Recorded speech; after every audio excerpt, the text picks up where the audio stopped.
आपकी खिदमत में हाजिर है। बात हो रही थी पाक इंडिया जो जो तनाव है इस वक्त, और इसके हवाले से जो है वो ताज़ा तरीन खबरें भी आ रही हैं। हमारे साथ लाइन पे हैं इस वक्त साबिक वज़ीर आज़म आज़ाद कश्मीर सरदार अतीक अहमद खान साहब। Welcome to the show sir. जी मेहरबानी। और जी जी सर, क्या समझते हैं इस वाक़े के हवाले से, और उसके बाद जो इंडिया ने जो है वो पे दर पे अपने जो है वो इकदामात और ऐसे इकदामात जो किसी की समझ में ना आए हों, तो आप क्या कहेंगे इस सिलसिले में? देखिए, ये बड़ा अफसोसनाक है। हिंदुस्तान का जो रवैया है पाकिस्तान के हवाले से सारी दुनिया के इल्म में है कि वो पहली बार नहीं है। ये अगर आप इसका गौर करें तो जब भी कोई गैर मुल्की मारूफ शख्सियत हिंदुस्तान के दौरे पर होती है तो हिंदुस्तान इस तरह का कोई न कोई वाक़ा करता है। मुंबई हमला केस है, इसी तरह समझौता एक्सप्रेस केस है, इसी तरह अमरनाथ यात्रा के वक्त में हुआ, इसी तरह छठी सिंहपुरा वाक़ा हुआ। ये तमाम वाक़ात बाद में मालूम हुए कि हिंदुस्तान की इंटेलिजेंस के अपने थे, और ये फॉल्स फ्लैग ऑपरेशन जो है, यूँ लगता है जैसे हिंदुस्तान का कोई पसंदीदा मशगला है। बिल्कुल ये पुलवामा भी उसी तरह है। कश्मीरियों की सारी तहरीक की तारीख में ऐसा नहीं है कि उन्होंने कहीं सिविल आबादी पर हाथ उठाया हो। कश्मीर के लोग जो हैं वो हिंदुस्तान के खिलाफ या हिंदुस्तान के अवाम के खिलाफ या हिंदुस्तान के लोगों के खिलाफ नहीं है। और सिर्फ मसल्ह हिंदुस्तान की मसल्ह फौज के खिलाफ अपनी जद्दोजहद कर रहे हैं, काबिज फौज के खिलाफ, कासिब फौज के सरदार खिलाफ। साहब, ये जो 7 लाख फौज है वो फिर क्या कर रही है वहां पे? कश्मीरों पे जुल्म करने के लिए कर रही है कि दहशतगर्दों के खिलाफ तो कार्रवाई वो नहीं हो रही है, सर्वेलेंस नहीं है उनकी? ये भी एक बड़ा सवाल है। ये भी एक बड़ा सवाल है कि ये पहलगाम का इलाका जो है, इसमें सिक्योरिटी के तमाम जितने तबकात हैं वो बहुत बड़ी तादाद में मौजूद है, और मजमूई तौर पर हिंदुस्तान की 7-8 लाख फौज वहाँ मौजूद है। अगर इसकी मौजूदगी में भी अगर ये सिलसिला होता है तो फिर ये बड़ा सवालिया निशान है हिंदुस्तानी फौज के लिए कि वो किस एहलियत की फौज है। और वैसे भी हिंदुस्तान के साबिक आर्मी चीफ ने 2 रोज पहले कहा है कि हिंदुस्तान की फौज के पल्ले कुछ नहीं है और वो लड़ने भिड़ने की पोजीशन में नहीं है, और ये गिदड़ बग्गे हैं। तो देखिए ना, ये जो पिछले अरसे में हिंदुस्तान की जो इंटेलिजेंस है वो कनाडा के अंदर, ऑस्ट्रेलिया के अंदर, अमेरिका के अंदर, बरतानिया के अंदर, मस्कत के अंदर इस तरह एक्सपोज हुई है, और सारी दुनिया को ये मालूम हुआ है कि ये इंटेलिजेंस जो है वो हिंदुस्तान के अंदर ही नहीं बल्कि दुनिया के दूसरे मुल्कों में भी दहशतगर्दी और तखरीबकारी में शरीक है। कलभूषण यादव अभी हमारे पास है, और बलूचिस्तान और केपी में जो कुछ हो रहा है ये सारे का सारा हिंदुस्तान का किया धरा है। तो ये हिंदुस्तान की इंटेलिजेंस जो है वो अब नरेंद्र मोदी की साख कर रही है।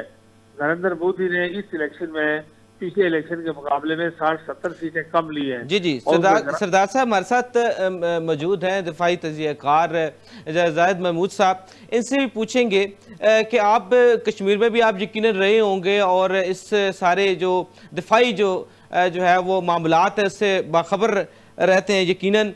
तो जो इंडियन आर्मी है जो कश्मीर में स्पेशली इतनी डिप्लॉयमेंट है और जो है रिसोर्सेज भी दिए गए हैं, तो क्या वो कश्मीरियों पे जुल्म करने के लिए है, उनको जो है वो कर्फ्यू लगाने के लिए है, या वाकई ही में वहाँ पे अगर टेररिस्ट हैं तो फिर उनकी मौजूदगी का इंडियन आर्मी को क्यों नहीं पता चलता? जी साहब। जी बिल्कुल पता भी चलता होगा, इंटेलिजेंस भी होती होगी, लेकिन इस पर्टिकुलर केस में पता चलना इसलिए नहीं पता चला कि ये क्राफ्टेड है ना जी, क्राफ्टेड है, वरना इट इज नॉट पॉसिबल कि इतने डिप्लॉयमेंट के बाद इस तरह का इंसिडेंट हो जाए, और वो भी पाकिस्तान की सरहद से 350-400 किलोमीटर डीप जाकर आप एक्टिविटी हुई है। तो वाई वुड पाकिस्तान, देखिए पाकिस्तान क्यों करेगा जी? पाकिस्तान अच्छा भला उसका इमेज बेहतर हुआ है, पाकिस्तान अपनी जो वॉर ऑन टेरर है वो लड़ रहा है, उसमें उसकी अप्रोच ठीक हुई है, रीसेट की है पाकिस्तान ने बहुत चीजें, अमेरिका के साथ हमारे ताल्लुकात अच्छे हो रहे हैं, हमारी इकोनॉमिक्स आगे चल रही है, हमें उन्होंने आइसोलेट करने की कोशिश की, हम आइसोलेशन से बाहर निकल आए हैं, अल्हम्दुलिल्लाह बहुत आगे बढ़ रहे थे। तो व्हाई वुड पाकिस्तान को इससे हासिल क्या हुआ? इससे हासिल हुआ है इंडिया को वही सारे फैक्टर जो हम आपके प्रोग्राम के पहले ऐसे डिस्कस कर चुके हैं। उन्होंने अपने पॉलिटिकल मिलिट्री ऑब्जेक्टिव जो अचीव किए। देखिए कश्मीर का वो स्टेटस खत्म करना चाहता है, उसका पर्पस यही है कि जो इस वक्त इंडियन इलीगली ऑक्युपाइड कश्मीर है, जो मकबूजा कश्मीर है, उस पे उसने पहले तो कॉन्स्टिट्यूशनल हमला किया, जो 370 और 35A की आप हम बात करते हैं, 370 से उसने उसकी ऑटोनॉमी खत्म कर दी। एक शरेड किस्म की वो पॉलिटिकल लीडरशिप एलीट जो है वो भी असेंबली में आई है, और असेंबली ने जब बिल पास किया 370 के खिलाफ, तो वो उसको भी आपने इसी मीडिया पे उनका ड्रामा देखा। तो अब ये डीप स्टेट की ट्रू एप्लीकेशन है कि उस पे जो इंडियन ऑक्युपाइड कश्मीर है उस पे पहले कब्जा करेंगे, अपना फुट होल्ड गेन करेंगे, वहां पे हिंदुओं को बसा के उसकी जो डेमोग्राफी है उसको चेंज करने की कोशिश करेंगे, और जब वहां पे सॉलिड हो जाएंगे तो उसके बाद जो आजाद कश्मीर है, जो पाकिस्तान के साथ है, जो तो वो उसकी तरफ बढ़ने की कोशिश करेंगे, गिलगित बल्तिस्तान की तरफ। तो ये काम रुकने वाला नहीं है। जैसे तो ये हमारे बताइएगा कि कश्मीरी जब से भाइयों ने ये जो मोदी की गवर्नमेंट है मुसलसल मुसलमानों को जो है वो साइडलाइन किया गया है विद इन इंडिया, और बहुत सारे ऐसे मामलात हुए हैं मजहबी तौर पर जो है सप्रेस किया गया है अक़लियतों को, खास तौर पर मुसलमानों को, वहाँ पे मस्जिदों को जो है वो शहीद किया जाता है। तो क्या, और सेकेंडली ये है कि मोदी जो है वो हमेशा से पाकिस्तान की खिलाफ एक प्रोपेगेंडा उगलता रहता है, तो ये इंटरनेशनली कैसे चलेंगे और अपने मुल्क में जो उनके मुसलमान हैं उनके खिलाफ नफरत लेके ये कैसे चल पाएंगे? वो तो फेडरेशन कहते हैं अपने आप को। तो ऐसे ही चल पाएंगे जैसे अभी चल रहे हैं। देखिए, hate is the central theme of the politics of Bharatiya Janata party Hindutva का माइंडसेट है। हेट 2024 में यूनाइटेड नेशन की अप्रोच है कि जी मुसलमानों के खिलाफ सबसे ज्यादा हेट स्पीच की गई, वहां लिंचिंग के चीजें हुई हैं, वहां मुसलमानों को जिस तरीके से अभी ये जो वक्फ बिल है जी, एंटी मुस्लिम लॉज जो किए जाते हैं, जो स्टेटलेस किया जा रहा है, इनको अमेंडमेंट जो सिटीजन अमेंडमेंट बिल है अभी कश्मीर के अंदर 370 35 है, तो these are all lead anti Muslims. मुसलमान को तो वो मानता ही नहीं है जी, चाहे इंडिया के अंदर हो, चाहे बांग्लादेश के अंदर हो, चाहे पाकिस्तान के अंदर हो। हिंदुत्व पार्टी, अब बीजेपी को और लिक्विड पार्टी जो इजराइल की है, दोनों एक ही फिलॉसफी की, दोनों बहने ही हैं, एक उधर ऑपरेट कर रही है और वही मॉडल अब वो यहाँ लगाना चाह रहे हैं। ये उनकी भूल है कि वो यहाँ पे लगा लेंगे। पाकिस्तान ने जैसे अभी शिमला अकॉर्ड की बात की तो वाइटल इंटरेस्ट पाकिस्तान ने करार दे दी है, it is an act of war. तो it is the top most priority जो पाकिस्तान ने दे दी है। कश्मीर के बगैर हम मुकम्मल ही नहीं है जी। मेरा जिस्म तो मेरे पास है, लेकिन मेरा रूह और दिल, मेरा कश्मीर मेरे अंदर है नहीं, तो मैं जिंदा ही नहीं हूँ। Pakistan is not complete. और ये इशू नहीं है, Pakistan Kashmir is a conflict. Kashmir में 90,000 मेरे बहन भाई और बच्चे और मारे गए जी, लोग मारे गए। अब इनके जो रिश्तेदार वहां पे रहते हैं या जो उनके बच्चे रहते हैं, तो वो आपको क्या फूल पेश करेंगे भारत को? कल कोई और वेपन उठाएगा, वहां की सारी इंडिजिनस चीजें हैं जी, और इसको रेजिस्ट करेंगे। जिनकी माँ बहन, आपकी और मेरी माँ बहन के साथ जरा कुछ हो ना जी, रेप शेप हो, तो फिर मैं देखूंगा कि हम किस तरह ये टाई कोट पैंट लगा के और मैं वेस्ट कोट पहन के स्टूडियो में बैठूंगा, तो मैं तो बाहर जाऊंगा, स्ट्रीट पे जाऊंगा, मैं तो बदला लूंगा जी। तो नफरत हैज गॉन डीप रूटेड जी, खून में चली गई है, नस्ल दर नस्ल चली गई है। तो जब खून में नफरत चली जाती है तो फिर हेट बढ़ती है। और मोदी की पॉलिटिक्स, बीजेपी की politics is based on, central theme है हेट। हेट स्पीचेस, इनकी इलेक्शन की स्पीचेस देख रहे हैं, मुसलमानों के खिलाफ इनकी बीजेपी की लीडरशिप इतनी घटिया जबान और इतनी घटिया सोच, इंसानियत की तजलील वाली सोच के ये मालिक हैं। इन्होंने ऐसा ही रहना है। इसलिए मैं कहता हूं कि इस अपॉर्चुनिटी से पूरा फायदा उठाना चाहिए। अल्लाह ने हमें मौका दे दिया है टू रीसेट आवर कोर्स, और अपने कश्मीरी भाइयों के साथ मिलकर सरदार साहब बैठे हुए हैं, जिनकी एस्पिरेशंस को बहुत अच्छी तरह जानते हैं। कश्मीर हमेशा मेन लैंड की तरफ देखता है कि ये कैसा रिस्पॉन्स करते हैं जब कश्मीर का मसला होता है। तो अब ये वक्त है अपने भाइयों को यकीन दिलाने का। चीफ साहब की जो आर्मी चीफ की स्पीच, उसके बाद जो आग लगी हुई है, तो वो उसको मैं वी कैन ऑल अंडरस्टैंड। तो इंशाल्लाह ये परसू करेगा।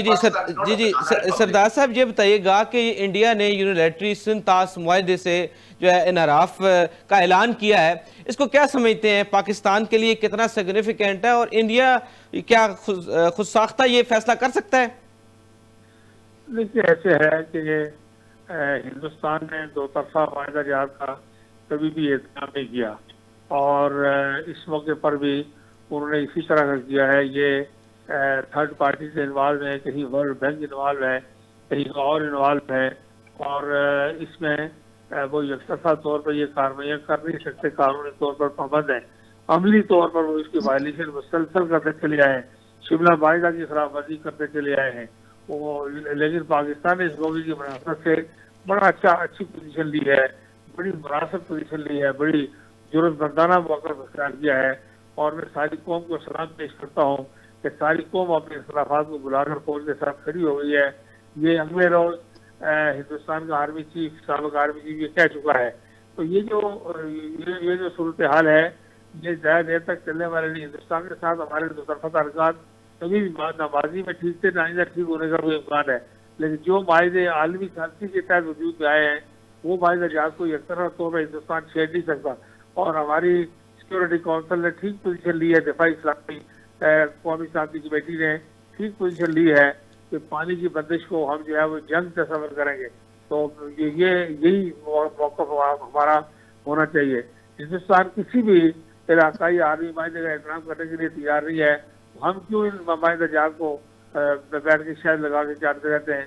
इसको इनको इनको इनको इसी तरह उसी जुबान में जवाब देने की जरूरत है।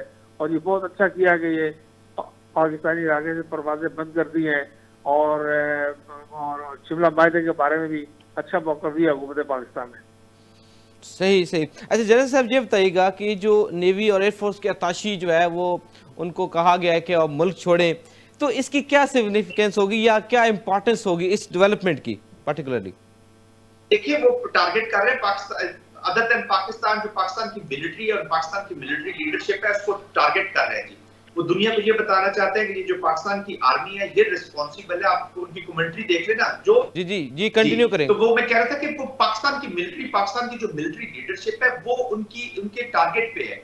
उसको वो एक रोग आर्मी, पाकिस्तान आर्मी को रोग आर्मी और उसकी लीडरशिप को रोग लीडरशिप करार देने के चक्रों में है कि इनको इसी तरीके से चल जाए। और ये सिंबॉलिक है। फिर हम देखते हैं कि ये एक सीरियस चीज चल रही है, तो वो इसी वजह से अताशीज को भी उन्होंने टारगेट किया सिंबॉलिकली दिखाने के लिए। लेकिन पाकिस्तान ने भी उनको कर दिया जी। आई थिंक पाकिस्तान को जो डिप्लोमेसी है ना जी, अपनी फॉरेन पॉलिसी, अपनी डिप्लोमेसी और जरा तेज करना होगा, लोगों तक पहुंचाना होगा। आज इन एम्बेसडर्स को इस्लामाबाद में आप बुलाएं, सारों को ब्रीफ करें व्हाट आर द ऑब्जेक्टिव्स, ताकि दुनिया को उनका सबको पता है जी कि हिंदुस्तान है क्या। बट अपने अपने इंटरेस्ट होते हैं, हर दुनिया के हर कंट्री का अपना इंटरेस्ट होता है, इकोनॉमिक पॉलिटिकल इंटरेस्ट होते हैं, वो उनको परस्यू करते हैं। यहाँ ये इमोशंस पे कभी। अच्छा सरदार साहब आपको आवाज आ रही है सरदार साहब? जी आवाज आ रही है। जी। अच्छा ये बताइएगा जो इन रिस्पांस पाकिस्तान का जो है वो स्टांस है कल जो मीटिंग हुई सिक्योरिटी कमेटी के उसमें एलामिया जारी हुआ और उसमें कहा गया कि जो है वो एक तो बॉर्डर क्लोजर होगी, इसके अलावा जो है वो एयर स्पेस की जो है इंडियन कंपनी जो एयरलाइंस हैं उनके लिए, इंडियन जो जहाज है उनके लिए एयर स्पेस बंद होगी। इसको कैसे देखते हैं इस डेवलपमेंट को? जी पाकिस्तान ने बहुत अच्छा रिस्पांस, हमारी दिफाई शांति कमेटी ने बहुत अच्छे इकदाम किए हैं, बहुत अच्छे ऐलान किए हैं, बहुत जानदार एलानिया जारी किया है और उन्हें एयर स्पेस बंद कर दिया है। और ये अरब हार रुपए का लॉस जो है वो हिंदुस्तान की एयरलाइन को होगा, उनको बहुत लंबा रूट इख्तियार करना पड़ेगा नहीं इसमें पाकिस्तान के ऊपर से न गुजर गए। और इसी तरह हमने शिमला माहे के बारे में भी जो पोजीशन ली है वो भी बहुत अच्छी है, बहुत माकूल है। देखिए हमारे यहाँ मुश्किल ये है कि हमने हर माहे का एहतराम किया है, लेकिन हिंदुस्तान ने न दुतरफा माहे जहाज का एहतराम किया है, न अक़वामी माहे जहाज का एहतराम किया है। तो कल जो है वो हमारी कमेटी ने, हमारी दिफाई शांति कौमी शांति कमेटी ने बहुत मुनासिब इक़दाम किए हैं और इसी तरह के ज़रूरतमंदाना इक़दाम चाहिए। अभी चाहिए जिस तरह जनरल साहब कह रहे थे, अभी हमें सारी दुनिया से अपने एम्बेसडर को बुला के सारी दुनिया में उनको सेंसिटाइज करना चाहिए कि हमारी पोजीशन क्या है और हम इस पर क्या मौका रखते हैं। जी में क्या हुआ, जो वज़ीर-ए-आज़म आज़ाद कश्मीर है उनकी जो प्रेस कॉन्फ्रेंस है वो इंडियन मीडिया बहुत कोट कर रहा है और उसमें उनको बड़ी तकलीफ हुई है। जी जाहिर है यहाँ वज़ीर-ए-आज़म आज़ाद कश्मीर ने असेंबली के अंदर भी बड़ी जानदार बात की है और आज़ाद कश्मीर के अंदर सारे लोग, देखिए आज़ाद कश्मीर हो, मकबूजा कश्मीर हो, जैसे बल्तिस्तान हो, पाकिस्तान हो, ये सारे इलाके मुश्किल वक्त में पाकिस्तानी फौज के साथ खड़े हैं और हिंदुस्तान तजुर्बा कर चुका है। 10 लाख के करीब फौज है मकबूजा कश्मीर में, पाकिस्तान की सारी फौज 6 लाख है, हिंदुस्तान की सिर्फ कश्मीर के अंदर फौज जो है वो सारी फोर्सेज मिला के 10 लाख के करीब है। तो वो पिछले 30 साल से वहाँ फंसा हुआ है। उसको अंदाजा है कि अगर वो चंद हजार नौजवानों की मजामत बर्दाश्त नहीं कर सकता तो वो पाकिस्तान के साथ लड़ना और आज़ाद कश्मीर के जंगी और बहादुर लोगों के साथ लड़ना और यहाँ 1-2 लाख के साबिक फौजियों के साथ लड़ना, ये खाराजी का घर नहीं है। हिंदुस्तान के आखिरी जो अंग्रेज कमांडर जी था, अंग्रेज कमांडर जी था, उसने कहा था कि कभी कश्मीर में तवील जंग हुई तो कश्मीर के पहाड़ हिंदुस्तानी फौज का कब्रिस्तान साबित हो जाएंगे। ये हिंदुस्तानी कमांडर इन चीफ ने कहा था। तो ये मैं समझता हूँ कि कोई अल्लाह के फजल करम से वो डीजल भर गए हैं और एक खास किस्म का टेम्परेचर वहाँ उन पर तारी है, वो उसकी बुनियाद पर RSS को, बजरंग दल को और विश्व हिंदू परिषद को और इन तंजीमों को खुश करने के लिए और अपना वोट बैंक में इजाफा करने के लिए इस तरह की बातें की जा रही है। वरना पाकिस्तान ने जो मकसद तैयार किया बड़ा जरूरतमंदाना है, बड़ा जानदार है और इसी पर कायम रहने की जरूरत है। जी जी, अच्छा जनरल साहब ये फरमाइएगा कि जो बॉर्डर क्लोजर है दोनों मुल्कों के दरमियान और एयर स्पेस का बंद कर देना पाकिस्तान की इंडिया के लिए, ये कितना डिफेंस रिलेटेड जो है वो इम्पोर्टेंस है इंडिया के लिए और ट्रेड वाइज कितना नुकसान होगा इंडिया को? देखिए, नुकसान तो होगा। पिछली दफा भी कोई 5-6 महीने के लिए स्पेस जब बंद की गई थी, जब बालाकोट के इंसिडेंट हुए थे, तो इनको मोर देन $80 मिलियन से ज्यादा का ही नुकसान होगा। इनकी एयरलाइंस के जो टिकट्स थे, जो ट्रेवल्स थे, वो बहुत एक्सपेंसिव हो गए थे बिकॉज ऑफ द रूट्स। देखिए, कुछ चीजें सिंबॉलिक होती हैं। मेरे लिए इसकी नुकसान है या नहीं है, जो पाकिस्तान ने अपनी विल शो की है ना जी चीजों को, वो दैट इज मोर इम्पोर्टेंट। देखिए, इकोनॉमिक्स टर्म में अभी बिजनेस में अगर लेट्स से कि उनकी जो ट्रेड की वजह से 1.25 या 1.3 बिलियन डॉलर एक स्टांस लिया है जी, और वो that stance is more important for me to be very honest, कि यार कि पाकिस्तान ने अपनी विल शो की है। और नुकसान इकोनॉमिक, जब मुल्कों की अहमियत का सवाल आ जाता है तो फिर इसको जी इन टर्म्स ऑफ वो नहीं देखा जाता कि कितना देखो 100 अभी ये बात हो रही है कि जी इन्वेस्टमेंट हो रही है इंडिया के बीच में, बहुत सी बाहर से इन्वेस्टमेंट्स आ रही है, सारा कुछ। तो फिर जब जंग लगेगी तो शुरू तो इंडिया करेगा इसको अलवी साहब, लेकिन एंड कौन करेगा ये फिर वक्त आने वाला वक्त ही बताएगा। वो इन्वेस्टमेंट चैलेंज होगी। पाकिस्तान ने इसको एक्ट ऑफ वॉर करार दे दिया, जैसे अभी वाटर की जो चीजें हैं। तो एक्ट ऑफ वॉर का मतलब ये कि Pakistan will use all the elements at the disposal of the state to undo whatever they want to do. तो ये इतना आसान काम नहीं है दो न्यूक्लियर कंट्रीज। बट एनीवेज, मैं तो फिर दोबारा तीसरी दफा आपके प्रोग्राम में कह रहा हूँ, ये पाकिस्तान के लिए बड़ी अच्छी अपॉर्चुनिटी है। अपना चेस्ट बोर्ड ठीक करें, अपनी चीजें ठीक करें और इसको सीरियसली परस्यू करें। जी जी, अच्छा सरदार साहब, ये गोदी मीडिया को है वो बड़ी तकलीफ है और बड़ी जो है वो बढ़ चढ़ के जो है वो मामलात को उछाल रहा है, तो इसको कैसे देखते हैं कि पाकिस्तान जो है वो इस हवाले से क्या रिस्पांस देना चाहिए? देखिए, जहाँ तक हिंदुस्तानी मीडिया का ताल्लुक आप कह रहे हैं, हिंदुस्तानी मीडिया के जो मेन 4-5-6 बड़े चैनल्स हैं, वो मोदी के जो पार्टनर्स हैं पॉलिटिक्स में और बिजनेस में, उन्होंने खरीद के रखे हुए हैं पिछले 5-7 साल से। और वो सारे का सारा मीडिया एक तरफा तौर पर इस वक्त मोदी की प्रोटेक्शन के लिए और मोदी को बचाने के लिए और इंतहा पसंद वोट को इकट्ठा करने के लिए कर रहे हैं। पाकिस्तान जो है इस वक्त बिल्कुल अपना जनता ने ठीक कहा कि पाकिस्तान ने बड़ी बड़ी जानदार विल शो की है और पाकिस्तान को अपना इसी मौके पर कायम रहना चाहिए। पाकिस्तान फौरी तौर पर, मैं समझता हूँ कि हमें यूनिवर्सिटीज में, कॉलेजेस में और बड़े बड़े बाजारों में, आबादी के मराकज में हमें सिविल डिफेंस ट्रेनिंग शुरू करनी चाहिए। शहरी दिफा की तरबियत देनी चाहिए स्कूलों, कॉलेजों, यूनिवर्सिटीज में। डिफेंस कमेटीज बनवानी चाहिए जगह जगह, बॉर्डर सरहदी इलाके के आसपास सारी हिंदुस्तान के साथ जितनी हमारी सरहद है उस पर हमें दफाई कमेटी बनानी चाहिए। साबिक फौजियों को मोबिलाइज करना चाहिए।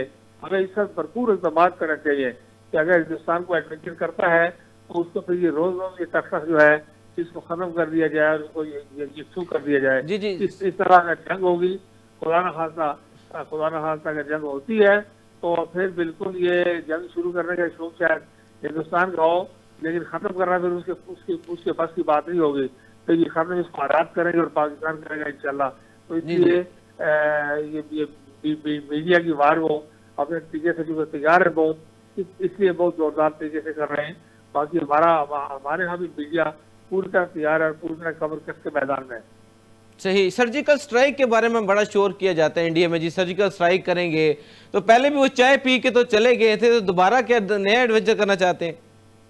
देखिए, पाकिस्तान की नेवी, पाकिस्तान की एयरफोर्स, पाकिस्तान की ग्राउंड फोर्सेस, पाकिस्तान की इन्फेंट्री, ये सारी जो फोर्सेज हैं इसके साथ मसल उन्होंने टेस्ट करके रखे हुए हैं। कोई नई बात नहीं है ये। अभिनंदन अभी कल यहाँ से चाय कप पी कर गया है, तो उसको अभी तक हजम नहीं हुई होगी। तो ये कोई आसान बात नहीं है। इस वक्त सारी दुनिया पाकिस्तान की, तो देखिए हमारे यहाँ हमारी फौज को बैठने का रेस्ट का मौका ही नहीं मिला। दहशतगर्दी के साथ लड़ते लड़ते हमारी फौज इस वक्त जो है अल्लाह ताला के फजल करम से दुनिया की बेहतरीन फौजों में से एक फौज बन गई है।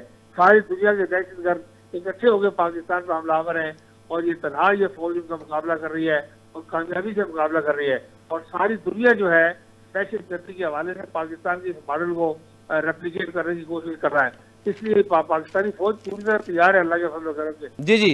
अच्छा सरदार साहब ये बताइएगा कि कश्मीरियों का क्या जज्बा है इस हवाले से कि जब से ये जो है इंडियन मीडिया और इंडियन गवर्नमेंट की तरफ से एक जारहाना जो है वो रद्द अमल दिया गया है? देखिए, कश्मीरियों की तरफ से आपने श्रीनगर से, जम्मू से जो इस दुखा सोशल मीडिया पे रिपोर्ट्स आई है, वीडियो मैसेज आए हैं, आपने देखे होंगे। कश्मीरियों ने बिल्कुल खुलकर इस बात का इजहार किया है ये फॉल्स फ्लैग ऑपरेशन है, ये अमरनाथ यात्रा वाला ऑपरेशन है, ये समझौता एक्सप्रेस वाला ऑपरेशन है, ये मुंबई हमलों वाला ऑपरेशन है, ये छठी सिंहपुरा वाला ऑपरेशन है, और ये हिंदुस्तानी इंटेलिजेंस का किया हुआ ऑपरेशन है, और पाकिस्तान के साथ कोई ताल्लुक नहीं है, और कश्मीरी कभी सिविल आबादी पर हाथ नहीं उठाते। तो ये मैं समझता हूँ कि कश्मीरी का रिस्पॉन्स बहुत वाज़ेह है। और दूसरी बात यह है कि कश्मीरी हालत जंग में है पिछले 30 साल से, और देख रहे हैं कि वो हालत जंग में है हिंदुस्तानी काबज फौज के खिलाफ। उनने हथियार, सारी क्यादत जेल में है, इसके बावजूद फौज में मुसलसल इजाफा हो रहा है। हर 2-4 महीने बाद 10-20-30 हज़ार आदमी यहाँ आता है। तो इसका मतलब ये है कि कश्मीर की तहरीक ताकतवर है, हिंदुस्तान की काबिज फौज वहाँ पर कोई काबिल जिक्र पेशरफ नहीं कर सकी, और कश्मीरी का आजम जो है बिल्कुल जवान है। इंडिया अरसे से, कई दहाइयों से लगा हुआ है कि यहाँ पे जो तरीके आज़ादी है वो ख़त्म की जा सके, अपने सारे वसाइल जो कि इतनी बड़ी फौज, तो अब तक जो है वो इंडियन आर्मी को, इंडियन गवर्नमेंट को यहाँ पे क्यों ना कामयाबी मिल सकी? जी देखिए, हिंदुस्तानी फौज को जिससे हिंदुस्तानी मकबूजा कश्मीर में तहरीक को बांटने के लिए बेहतरीन पैमाना आपके पास हिंदुस्तानी फौज की मौजूदगी है।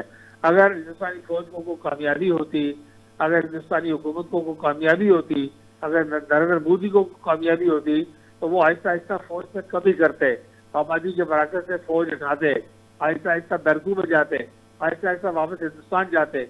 लेकिन ऐसा बिल्कुल भी नहीं है। वो सारा वक्त फौज में, अभी 2 महीने पहले उन्होंने 20,000 आदमी का फौज में और इजाफा किया ऑफिशियली। खामोशी ने जो करने उसका पता नहीं है, तो ऐलान करके उन्होंने 20,000 आदमी का इजाफा किया है। इसलिए मैं समझता हूँ कि वहाँ पर फौज को किसी किस्म की कोई काबिल जिक्र कामयाबी नहीं हुई, सिवाय इसके कि दहशत गर्दी और लूट माल और लोगों की इज्जत आबरू जान माल के साथ खेलते हैं। वो एक बात है, चूँकि काबिल से मसल्ला है, तरबीयत याफ्ता फौज है। और वरना यह है कि कश्मीर के महाज पर हिंदुस्तान को कोई कामयाबी नहीं हुई। और हिंदुस्तान के अंदर भी खालिस्तान है, आसाम है, नागालैंड है, मिजोरम है, मणिपुर है, जूनागढ़ है, इन तमाम इलाकों के अंदर इंसर्जेंसी चल रही है, इन तमाम इलाकों के अंदर इलाज की तहरीकें चल रही हैं। और आपने देखा कि बैरूनी चीन के साथ बड़ी सीरियस एक टेंशन जो है वो मौजूद है अरुणाचल प्रदेश के अंदर। चीन ने उस इलाके को हिंदुस्तान का इलाका तस्लीम करने से इनकार कर दिया है, और वहाँ के लोगों को जो है वो किसी सूरत हिंदुस्तानी पासपोर्ट पर वीजा देने के लिए तैयार नहीं है। तो ये बहुत सारी डेवलपमेंट हिंदुस्तान के आसपास ऐसी है कि हिंदुस्तान हमें तनाव करते करते खुद तनाव होता चला गया अल्लाह के फजल से। अच्छा ये बताइएगा कि पाकिस्तान की तरफ से शिमला मुआहदे का भी जिक्र किया क्या, अच्छा जिसकी क्या इंपॉर्टेंस है, इंडिया को इससे कितना जो है वो नुकसान होगा या कितना उसको एक भुगतना पड़ेगा? देखिए ऐसे है कि शिमला मुआहदा जो है वो बड़े मुश्किल हालात में किया गया था, जिस वक्त हमारी 90,000 फौज चली गई थी, कैद हो गई थी, और 6 कैंपकरण का मामला था, और ईस्ट पाकिस्तान ढाका फाल हो गया था, पश्चिम पाकिस्तान बांग्लादेश बन गया था। उन हालात में ये बड़ी कमजोर पोजीशन में थे, तो ये मायदा हुआ था। इस मायदे का नुकसान ये हुआ कि कश्मीर जो बैन अवी मसला था, वो बैन अवी मसले के बजाय लोगों ने समझा कि 2 तरफा मसला हो गया है। ये बहुत बड़ा नुकसान हुआ जो उस जमाने में हुआ। लेकिन अभी अगर पाकिस्तान शिमला मुआहदे से दस्तबरदार हो जाए, तो उसको मंसूख कर दे और उससे विड्रॉ कर जाए, तो उसके बाद बहुत सारे इलाके ऐसे हैं जो मुज़ाकरात के नतीजे में, सीज़ फायर लाइन के ऊपर मुज़ाकरात के नतीजे में हिंदुस्तान के पास गए थे। वो सारे इलाके पाकिस्तान जो है वो थोड़ी कुवत है। देखिए ना, इन्होंने अभी पानी के मामले में बड़ी खुलकर बात की है कि एक्ट ऑफ वार पर है। एक्ट ऑफ वार का मतलब ये है कि ये हिंदुस्तान की तरफ से जंग मुसल्लत करने का फैसला है, और उसका जवाब जो पाकिस्तान दे सकता है वो दे। तो हिंदुस्तान इसलिए ये सारी सूरत हाल को अब दिला के शिमला मुआहदे का हमारा ये देखना पड़ेगा कि अगर वो किसी वक्त पाकिस्तान से अलग होता है, इससे बड़े सीरियस किस्म का इसका जो है वो ये लाइन ऑफ कंट्रोल जो है ये वापस सीज फायर लाइन हो जाएगी और बहुत सारे इलाका जात हिंदुस्तान को वापस करने पड़ेंगे और एक नई कैफियत से सारा खिता दो चार हो जाएगा। सही सही जी, हमारे साथ गुफ्तगू में मौजूद थे जनरल जाहिद महमूद साहब और साबिक वज़ीर-ए-आज़म सरदार अतीक अहमद ख़ान साहब और साबिक सफ़ीर नगमाना हाशमी साहिबा, इन सब का शुक्रिया अदा करेंगे। और नाज़रीन, यहाँ पे आपको बताते चलें कि भले इंडिया किसी भी एडवेंचर की तैयारी में हो या उसका कोई शौक़ हो, लेकिन पाकिस्तानी अवाम और पाकिस्तानी अफवाज जो हैं वो मुकम्मल तौर पर तैयार हैं किसी भी एडवेंचर की सूरत में। पहले भी आपने देखा होगा कि वो यहाँ से कप ऑफ टी लेके इंडिया जो है वो उसको हजीमत उठाना पड़ी। तो अभी भी अगर कोई जो है दोबारा एडवेंचर का सोचेगा तो उसको मुंह की खानी पड़ेगी। प्रोग्राम कौन पूछेगा के साथ आपसे इजाज़त चाहेंगे। अगले हफ्ते इंशाल्लाह मुलाकात होगी। अल्लाह हाफ़िज़।